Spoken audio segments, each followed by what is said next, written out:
안녕하세요. 소아청소년과 전문의 하정훈입니다. 최근 대구 경북 지역의 확진 환자 증가세가 줄어들고 있어서 다시 이제 좋아지고 있다고 생각하는 사람들이 좀 있는 것 같습니다.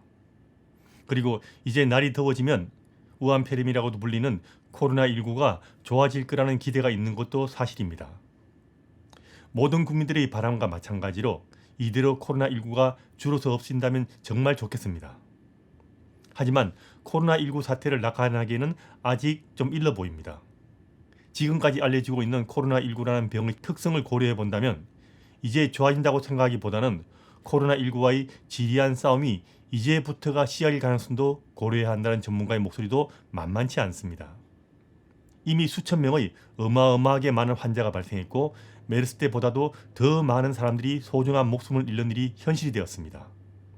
이미 큰일은 났습니다. 하지만 전염병은 마지막 한 사람이 다 나을 때까지는 끝나는 것이 아닙니다. 통상적으로 호흡기 질환은 날씨가 더워지면 어느 정도 줄어듭니다. 하지만 한낮의 날씨가 32도를 넘어가는 싱가포르에서도 이 병이 발생하고 있는 것으로 봐서는 이건 모르는 이야기라고 생각합니다.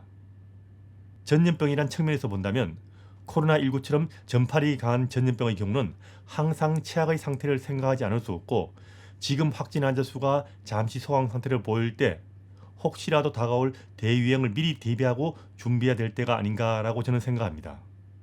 대비했다가 심각한 사태가 생기지 않는다면 그거보다 더 좋은 일은 없을 겁니다. 실제로 많은 의사들은 코로나19란 병의 초기부터 메르스와는 비교도 되지 않을 만큼 무서운 병이라고 경고했고 이제 정말 큰일 났다고 했습니다. 잠복기 전염, 무증상 전염, 의료인조차도 알 수 없는 경증 환자가 많고 전파력이 엄청난 병이고 중국에서 이미 수많은 사람들이 목숨을 잃고 있다는 것이 알려지면서 코로나19는 전염병으로서는 최악일 수도 있다고 우려했습니다. 전염병은 그 중에서도 무증상 감염자가 전염병을 일으키는 전염병은 어떤 희생을 치르고서라도 지역사회 감염이 생기기 전에 미리 막았어야 합니다. 하지만 우리나라는 방역당국이 고생에도 불구하고 안타깝게도 이미 지역사회 감염은 시작되었습니다. 이런 전염병은 지역사회 감염이 생기면 초기 방역은 실패했다고 봅니다. 지역사회 감염이 생기더라도 한 지역에 국한된 상황에서 통제가 된다면 다행이지만 여러 곳에서 동시에 연관없는 환자가 발생하는 경우는 대유행으로 갈 위험성이 높아집니다. 지금 확진자가 줄고 있다고는 하지만 지역사회 감염은 환자를 단 한 명만 놓쳐도 다시 전염병이 발생할 수 있기 때문에 확진자 줄고 있다고 안심할 수는 없습니다. 특히 경증이 많은 이 전염병은 지역사회에 많이 퍼질 때까지도 병이 퍼지는 줄을 모를 수도 있다는 점이 무서운 겁니다. 전염병 예방을 위해서 의사를 비롯한 거의 모든 전염병 전문가들이 한결같이 강조하는 전염원으로부터의 격리, 이게 방역에서 제일 중요한데 우리는 이걸 하지 못한 것이 방역 실패의 제일 중요한 원인이라고 저는 생각합니다. 지역사회 감염이 확산되고 있는 지금도 전염병의 확산을 막기 위해서 이게 제일 중요하다는 사실은 변하지 않습니다. 지금 중국이 우리나라 사람들의 입국을 제한하고 입국자를 14일 격리하는 것처럼 우리나라도 추가 방역 대상자를 줄이기 위해서 중국 등 유행지역으로부터 입국을 제한하고 해당 지역으로부터 들어오는 입국자를 14일간 격리하는 것은 지금도 중요합니다. 이거 안 하면 지금 아무리 잘해봐야 새로 들어온 환자들 때문에 몇 달 후 또 다른 지역에서 새로운 대규모 지역사회 감염이 다시 발생할 수 있습니다. 지금 확진자 수가 조금 줄어든다고 이제 좋아지리니 보다 하고 생각하시는 사람도 보이는데 이건 좀 다른 이야기입니다. 지금은 대구, 경북 그리고 중국 여행과 해외여행자들을 주로 검사하니 확진자들 중에 이들이 많은 것이고요. 이들 중에서 기존 감염자들이 대충 나온 시점이 되니까 이제 확진자 수가 줄 수밖에 없을 겁니다. 이러한 대상자가 아닌 경우는 검사를 하고 싶어도 하지 못하는 경우가 많으니 전국적으로 얼마나 많은 환자가 숨어 있는지는 현재 아무도 알 수가 없습니다. 여기서 알아두셔야 할 말은 확진자 숫자와 환자 숫자는 다르다는 겁니다. 확진자는 검사를 해서 양성이 나온 숫자를 이야기하는 것이고 환자라는 말은 그 병에 걸린 사람을 이야기합니다. 어떤 지역에 환자가 많아도 검사를 하지 않으면 그 지역의 확진자는 없을 수도 있습니다. 특히 코로나19처럼 경증의 환자가 많은 경우는 이게 더 차이가 클 겁니다. 우리나라는 코로나19에 대응하기 위해서 국가 방역을 위한 사례정의란 것이 있는데 가장 최근에 개정된 사례정의에서조차 지금처럼 지역사회 감염이 퍼지는 것을 제대로 대응하는 데는 많이 미흡한 것이 현실입니다. 실제로 기존의 환자와 직접 연관이 없는 경증 환자나 무증상 환자를 발견하고 격리하는 것은 지금의 방역 대책으로는 거의 불가능해 보인다는 겁니다. 확진자 수는 줄고 있어도 코로나19는 앞으로 점점 더 퍼질 수도 있다는 이야기입니다. 이건 실제로 검사하지 않고는 아무도 알 수 없으니 이건 참 답답한 이야기인데 이제 전국 각 지역에서 코로나19 환자가 나타나고 서울 지역에도 코로나19 환자가 증가되고 있으니 참 고민스러운 상황입니다. 방역은 질병의 인력을 맞춰야 하는데 이번 코로나19 방역은 기존의 방역 시스템 틀 속에서 할 수 있는 만큼만 방역할 수밖에 없어 보이는 것 같습니다. 기존의 방역 시스템을 훨씬 넘는 환자가 발생하거나 기존의 방역 시스템에서 발견할 수 없는 환자가 있는 코로나19 같은 경우는 방역 당국이 죽으라 이래도 대응조차 할 수 없는 사태가 생길 수 있는 겁니다. 그래서 지금이라도 방역의 큰 틀을 다시 짜고 개선하는 것이 필요하지 않을까 저는 한번 생각해 봅니다. 방역은 혹시라도 놓치는 것이 없게 대비해야지 설마 하는 마음으로 운에 기대서는 안 된다는 겁니다. 다시 말하면 메르스 때와는 달리 무증상 환자 그리고 의료인조차도 느끼기 힘든 경증의 환자도 전염을 일으키는데 이런 대상자가 지금 방역 체계에서는 발견하기 힘든 것이 현실입니다. 기존 환자와 연관이 없는 무증상이나 경증 환자를 조기에 발견해서 조기에 격리하지 못한다면 이들은 계속 지역사회에 감염을 퍼뜨리게 될 것입니다. 이제는 이미 대구, 경북, 중국 그리고 신천지와 아무런 연관이 없는 환자들이 이미 많이 발생하고 있습니다. 지역사회 감염이 전국적으로 확산되고 있다는 이야기입니다. 지역사회 감염은 방역의 실패로 놓친 환자에 의해서 생기는 겁니다. 그 수가 얼마나 많은지는 아무도 모르지만 생각보다는 많을 것으로 추정하는 사람들이 많습니다. 신천지의 경우는 지역사회 감염이 조금 빨리 시작되었고 밀집된 좀 특수한 환경에서 전파의 속도가 빨랐을 것일 수 있고요. 다른 지역의 경우는 시작이 좀 늦었거나 밀집된 환경이 아닌 탓으로 전파의 속도가 늦어서 이제 환자 수가 눈에 띄게 늘고 있는 것일 수도 있습니다. 전파력이 강한 코로나19의 특성상 어디에서든지 밀집된 환경에서 단 한 명의 환자라도 있게 되면 신천지나 크루즈성 같은 사태는 언제라도 발생할 수 있다는 이야기입니다. 이제는 전국으로 코로나19가 확산되었고 경증이 많은 이 병의 특성상 아무도 알지 못하는 상태에서 어느 정도 이상의 환자가 발생하는 순간 갑자기 확진자와 중증 환자가 늘어날 수 있고 그럼 대구와 같은 사태가 전국 어디서든지 갑자기 발생할 수 있다는 이야기입니다.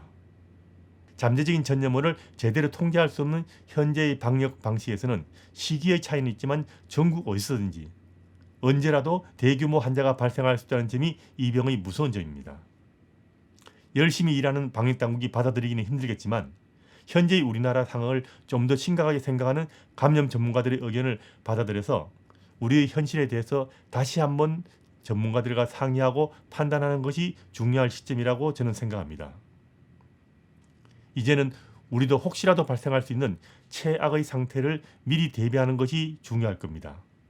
아니면 다행이지만 설마 하고 기다리다가는 나중에 준비 안 된 상태에서 최악의 상황이 오게 되면 엄청난 피해를 입고 수많은 사람들이 목숨을 잃을 수도 있습니다. 이미 대구에서 우리는 이런 사태를 겪었습니다. 많은 전문가들이 우려하듯이 이 코로나19라는 병은 백신이 나올 때까지 갈수록 더 심해질 가능성도 절대로 배제할 수는 없을 겁니다. 현재 심해 보이던 확산세가 조금 호전되어 보이는 것 같아도 잘못 대처하면 이게 대유행의 시작일 수도 있고 최악의 상황으로 들어갈 수도 있다는 이야기입니다. 이걸 지금 아무도 모른다는 것이 불안한 겁니다. 모를 때는 만약을 대비해야지 좋아지겠거니 하고 마음 놓다가는 정말 큰일 날 수도 있다는 이야기입니다. 코로나19는 아직도 모르는 것이 많은 병이지만 다행히도 경증이 많은 병이고 중증의 환자가 적은 병입니다. 그리고 특정한 상황 외에는 비말 감염으로 전파되기 때문에 중국에서도 시행한 바 있고 대한의사협회에서도 권고했듯이 사람 간의 거리를 두는 것이 가장 확실한 예방법입니다. 지금 현 상황에서 전국적으로 지역사회 감염이 확산된 상태라면 사람 간의 거리를 두는 것도 중요하지만 더 강력하게 모든 국민들에게 특별한 경우를 제외하고는 외치를 하지 말라고 강력하게 권고할 필요성에 대해서도 이제 논의할 때라고 봅니다.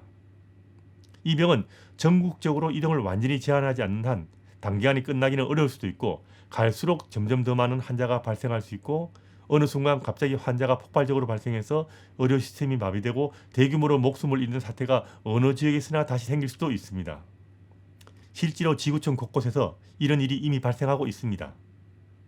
우리도 이런 사태가 다시 생길 수 있다는 것을 꼭 염두에 두고 여기에 대한 실질적인 대비책을 세워야 할 것입니다. 그럴 가능성은 아직 없지만 날이 더워지면서 이대로 코로나19가 사라질 수도 있습니다. 그럼 다행인 거고요. 하지만 이렇게 전염력이 강한 코로나19는 그거 믿고 기다리기는 힘들 거라고 봅니다. 우리나라 의료 시스템은 전 세계 최고라고 보셔도 됩니다. 하지만 그거 너무 믿지 마십시오. 실제로 대구는 전 세계 어디에서도 보기 힘들 정도로 여러 개의 대학병원과 종합병원이 있는 의료 인프라로서는 세계 최고의 도시 중에 하나입니다. 그런데 대구에서 경험했듯이 환자가 너무 많이 발생하면 그리고 지금 같은 방역 대응 체계에서는 어느 지역에서나 한순간에 의료 시스템은 마비될 수가 있습니다. 코로나19가 완전히 종식될 때까지는 대규모 환자 발생을 염두에 두고 중증 환자를 중점적으로 치료할 수 있는 공공의료 시스템을 미리 확충하고 경증 환자를 격리해서 치료할 수 있는 시설을 만들고 장소가 부족하면 지금이라도 대기업이나 대학의 연수원 시설을 빌려서라도 경증 환자의 간 입원실을 미리 만들어 두는 것도 한 가지 방법일 것입니다. 그것도 곤란한 경우 집에서 경증 환자를 돌보는 시스템도 미리 마련해 두는 것이 좋을 겁니다. 그리고 코로나19가 아닌 기존의 환자를 보는 시스템이 마비되지 않게 의료계와 협의해서 확실한 대책을 빨리 세워야 할 것입니다. 지금 우리는 매일매일의 확진자 수에 신경을 곤두세우고 있습니다. 어찌 보면 이 숫자 역시 빙산의 일각일 수도 있습니다. 이미 우리나라는 전 세계에서 인구 대비 확진자가 제일 많은 나라 중에 하나입니다.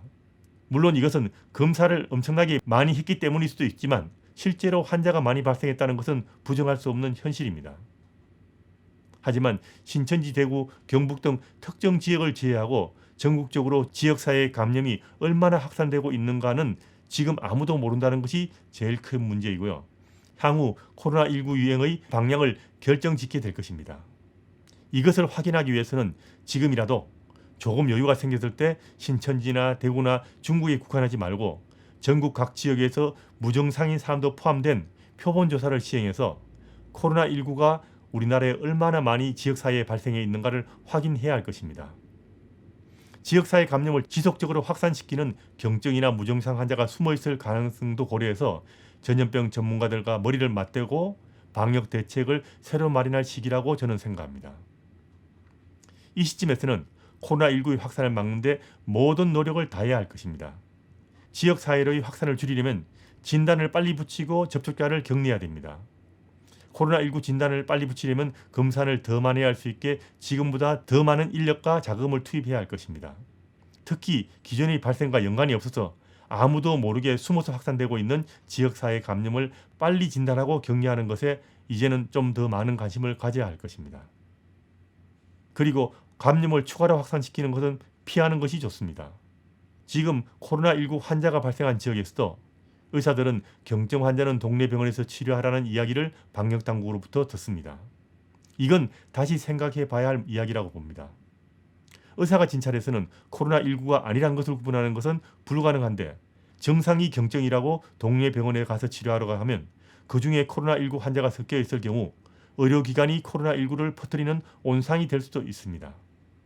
이것을 막기 위해서는 의료기관 이용에 대해서 방역당국이 의사들과 협의해서 현실적이고 합리적인 해결책을 찾아야 하는데 현재는 이게 좀 안 되고 있는 것 같아 보입니다. 마스크 수급도 좀 그렇습니다. 소량씩 파는 마스크 사러 자주 나가서 줄 서 있다가 코로나19가 더 퍼질 수 있어 보입니다. 마스크 사용은 이 시점에서 코로나19의 확산과 예방에 정말 중요한 거라고 저는 봅니다. WHO와 미국의 이야기는 우리나라와 좀 다른 이야기입니다. 미국은 아직 대유행하지 않고 있고요. 사람들이 주로 차를 타고 다니고 있는 상황이고요. WHO 이야기는 우리나라처럼 대유행이 아닌 지역을 대상으로 하는 이야기라고 저는 생각합니다. 그럼 중국 사람들은 왜 마스크를 그렇게 사용해서 갔습니까? 지역사회 감염이 확산되고 있는 이 시점에서 이제는 누가 코로나19 환자인지 아무도 모르기 때문에 외출 시에는 다른 사람들을 위해서라도 마스크는 꼭 사용하는 것이 중요할 겁니다. 이미 지역사회 감염은 시작됐습니다. 확진자 수가 줄고 있다고 안심하지 말고 최악의 사태를 미리미리 대비해 둘 때라고 저는 생각합니다. 이상한 소문에 과도한 불안감을 가질 필요 없지만 지나치게 낙관할 상태는 아직 아니라고 봅니다. 이 사태가 생각보다 장기간 갈 수 있다는 것을 꼭 염두에 두고 모든 국민들이 미리 마음의 준비를 할 필요가 있고요. 코로나19에 끌려가지 않으려면 이탈리아나 중국처럼 모든 국민들이 일정 기간 집에 있게 하는 특단의 조치도 이제는 방역당국에서 염두에 두어야 할 때라고 저는 생각합니다. 더 늦기 전에 지금이라도 전염병 전문가들과 방역당국은 긴밀한 협의를 해서 국민들이 안심할 수 있는 실제적인 방역 대책을 마련하는 것이 좋다고 저는 생각합니다.